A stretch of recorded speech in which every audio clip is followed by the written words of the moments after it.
ముగిసిపోయింది.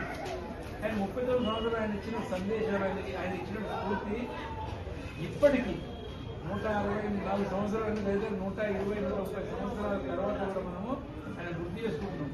ఎందుకంటే ఆయన దేశానికి, యువతకు, ముఖ్యంగా యువతకు ఇన్స్పిరేషన్ అనమాట.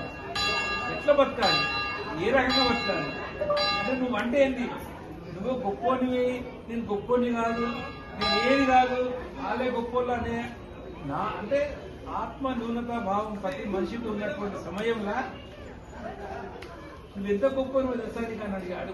ఒక వ్యక్తిని అన్నాడు, నువ్వు ఎంత గొప్ప నువ్వు తెలుసా, పొద్దున్నే లేవగానే అద్దంలో చూసుకోవడం కానీ నువ్వు ఒక్క గదిలో ఉండి నీతో నువ్వు మాట్లాడుకోవాలి.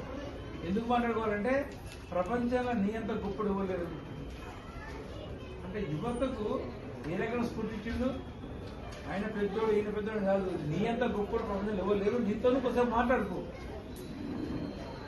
నీ ముందు ఏం లేదు, నీ వెనకేం లేదు, ఏం లేదు, అంతా నీలోనే ఉంది. నువ్వేం నిర్ణయం చేసుకుంటావు, ఆ నిర్ణయమే నీ యొక్క ఉన్నతిని నువ్వేం చేయాలనుకున్నావు అది సాధించి పెడుతుంది. ఇంకోటి ఏమన్నాడు, ఎప్పుడు పిరికి వాళ్ళకి ఆలోచించిన పిరికి వాళ్ళకి ఆలోచించినట్టయితే నీ మరణం అప్పుడే స్టార్ట్